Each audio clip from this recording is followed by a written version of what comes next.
जय भीम, नमस्कार, शास्त्री काल। और मेरा नाम है मनोज कुमार।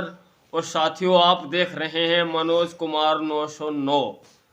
और साथियों, यानी पॉलिटिक्स पर मैं अपनी कविताएं हमेशा सुनाता रहता हूं। और ये नई कविता मैं लेकर आया हूं, इसको ज़रूर सुने, स्किप न करें। क्योंकि अगर आप स्किप करते हैं तो आप देख रहे हैं कि क्या हो रहा है, क्या चल रहा आखिर देश में। इससे आगे और भी भयंकर होने वाला है कि अब पौवे दारू केसों में बिकते हैं और आधे से भी ज्यादा लोग यहाँ बेरोजगार फिरते हैं। और बहन जी की सत्ता न होने के कारण आज यहाँ किडनी और गुर्दे भी लोगों के बिकते हैं। अब पौवे दारू केसों में बिकते हैं कि साथियों, अब जब बहन जी की सरकार नहीं है और न ही इस देश में आ सकी, केंद्र में नहीं आ पा रही है, तो पौवा शो का बिक रहा है, युवा बेरोजगार घूम रहा है। और आपने देखा लॉकडाउन में, कोरोना काल में कुछ लोगों के ये सुनने में आया कि किडनी गुर्दे भी बिके हैं, कि व्यापारी का माल यहाँ मिलता है महंगा और किसानों के सौदे सस्ते बिकते हैं। और अब पौवे दारू केसों में बिकते हैं कि व्यापारियों का माल यहाँ महंगा मिलता है, किसानों का माल फ्री से मिल जाता है। व्यापारियों का माल यहाँ मिलता है महंगा और किसानों के सौदे सस्ते बिकते हैं। वो मान रहे खुद को ज्ञानी, मुझको तो मूर्ख दिखते हैं। कि साथियों, आज देश में और पूर्व में भी कांग्रेस की रही सरकार में भी इतना रोजगार हम लोगों को नहीं मिल सका जितना मिलना चाहिए था संविधान के अनुसार। कि वो लोग अपने आप को ज्ञानी मान रहे हैं, जो एनडीए के साथ जा रहे हैं, उनको ये तो पता नहीं केवल मुस्लिमों के अलावा कौन एनडीए में जा रहा है। ये 2 4 6 जाट जा रहे हैं, हिंदू समाज में से 1 2 आदमी जा रहे हैं, बाकी मुस्लिम ही जा रहे हैं एनडीए में। क्योंकि लोग यहाँ जानते हैं सपा और कांग्रेस का गठबंधन है, और सपा कांग्रेस के गठबंधन भी बीजेपी से कम नहीं और आगे है। यानी जब कांग्रेस की और सपा की सरकार आती है तो उत्तर प्रदेश में हिंदू समाज के लोगों का शोषण बड़े पैमाने पर होता है, इसीलिए वो नहीं जा रहे हैं, बीजेपी के साथ चले जाते हैं। और हिंदू ये सोच लेते हैं कि अगर हम बीएसपी के साथ जाएंगे तो हिंदू बट जाएंगे, फिर ये सरकार बना लेंगे, फिर हमारा शोषण करेंगे। इसीलिए जाटवों को छोड़कर सब हिंदू बीजेपी के साथ लगे हैं। चाहे वो भले ही परेशान हैं, मगर वो सोचते हैं कि इतना कत्लेआम तो हमारे लोगों का नहीं होगा जितना आज हो, यानी जितना पूर्व में रही कांग्रेस की सरकार और सपा सरकार में हुआ है। जितना ये मुस्लिम हमको दिक्कत करते हैं, परेशान करते हैं, दिन में भैंसों की चोरी, पशुओं की चोरी करते हैं, लोगों को मारते हैं, इतना तो नहीं होगा। आज भले ही महंगाई झेलनी पड़ रही है, मगर गर्दन तो इतनी नहीं कट रही है। कि ये लोग मूर्ख हैं जो सोच रहे हैं कि एनडीए सरकार बना लेगा। एनडीए सरकार नहीं बना पाएगा क्योंकि इतना वोट नहीं है। जब बहन जी का गठबंधन था सपा के साथ, तो साथियों मुस्लिमों का और दलितों का वोट एक जगह पड़ा, तो बहन जी को सीटें ज़्यादा मिली, अखिलेश को कम मिली। क्योंकि अखिलेश का जो वोट है वो बीजेपी में चला गया और दलित वोट बहन जी के साथ रहा। और मुस्लिमों का और दलितों का गठजोड़ से बहन जी को इतनी सीटें मिल गई कि अब वो बहन जी के साथ नहीं, खाली बहन जी को तो कहते हैं कि हम बसपा के साथ हैं, और वो जाते हैं सपा के साथ। क्योंकि उनको गुंडागर्दी करने को मिलती है, बदमाशी करने को मिलती है, बदतमीजी करने को मिलती है। कि अब रहा नहीं लोकतंत्र यहाँ, अब रहा नहीं लोकतंत्र यहाँ। वो मन मर्जी की करते हैं। कौन? मोदी जी। कभी किसानों को परेशान करते हैं, कभी युवाओं को परेशान करते हैं, कभी किसी को परेशान करते हैं। कि अब यहाँ ऐसा महसूस नहीं हो रहा कि लोकतंत्र देश में चल रहा है।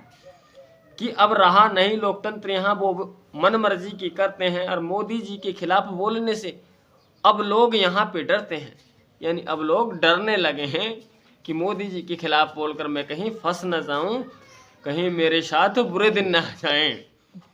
कि समझ रहा न मुसलमान है वो ठग बंधन पर भगते हैं। कि अब मुसलमान इस देश का ये नहीं समझ रहा कि इनके साथ अकेले मुस्लिम हम कैसे सरकार बना सकते हैं, क्योंकि राहुल का वोट तो बीजेपी के साथ है और बसपा के भी साथ है और सपा के साथ भी है, बहुत कम है, क्योंकि वो जानते हैं सपा के साथ लगेंगे तो भैया मुसलमान गर्दी होएगी, बहन बेटियों की इज्जत आबरू लूटी जाएगी।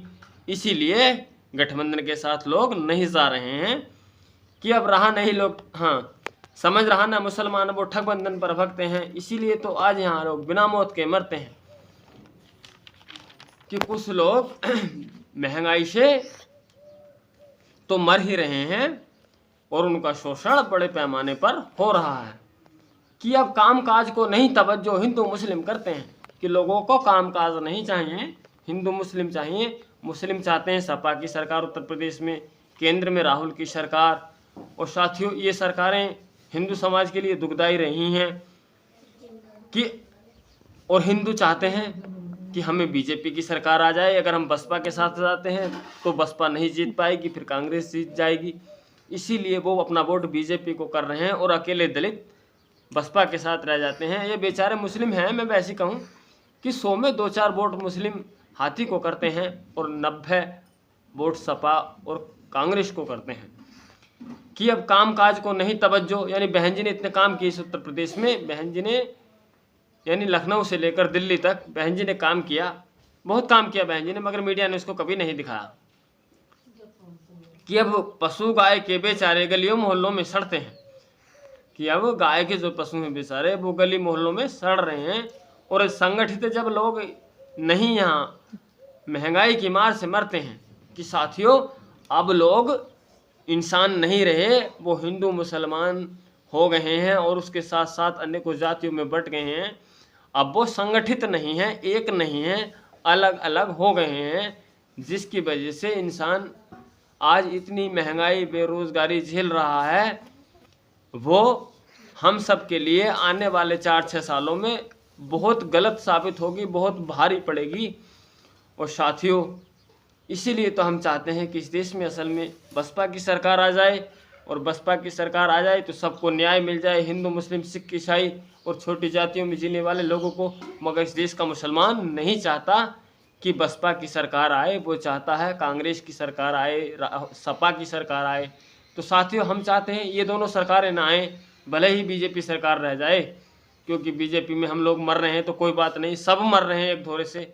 और कांग्रेस की सरकार और सपा की सरकार में तो हमारे दलित समाज का शोषण सबसे बड़े पैमाने पर होता है और सबसे ज़्यादा हिस्सेदारी हमारी इन्हीं सरकारों में खाई जाती है। और यही लोग हमारे विधायकों को तोड़ के राजस्थान में ले जाते हैं। और बीजेपी वाले तो फिर भी हमारे लिए इतने बुरे नहीं हैं जितने कि ये कांग्रेस वाले बुरे हैं। तो साथियों ये लोग जब तक हमारे साथ नहीं आएंगे, ये नहीं सोचेंगे कि देश में भाईचारा बनाया जाए मुस्लिम समाज के लोग, तब तक हम लोग कामयाब होने वाले नहीं हैं, जीतने वाले नहीं हैं। मगर ये सोचते हैं हम कांग्रेस की सरकार बनाएंगे, सपा की सरकार बनाएंगे तो मनमर्जी गुंडागर्दी करेंगे, मनमर्जी चोरी करेंगे, मनमर्जी बदमाशी करेंगे। ऐसा कभी भी नहीं होने वाला, क्योंकि हिंदू समाज इतना मूर्ख नहीं है जो इनकी बातों को न समझ पाए। अगर ये लोग चाहते हैं कि देश में आज भाईचारा रहे, हम सब लोग मिलजुल के रहें, एक दूसरे को नुकसान न पहुंचाया जाए, तो सत्ता परिवर्तन हो जाएगा। जब तक इनके ख्याल इरादे गलत हैं तब तक सत्ता परिवर्तन नहीं होगा। तो साथियों आपको मेरी ये पंक्तियाँ कैसी लगी हैं ज़रूर बताएं। अगर आप मेरे चैनल पर नए हैं तो मेरे चैनल को बिल्कुल अभी सब्सक्राइब करें, ताकि मैं इस तरह की जानकारियाँ आपको देता चला जाऊँ अपने वीडियो के माध्यम से। और चलते हैं साथियों, वीडियो में फिर मिलेंगे। जय भीम, जय हिंद।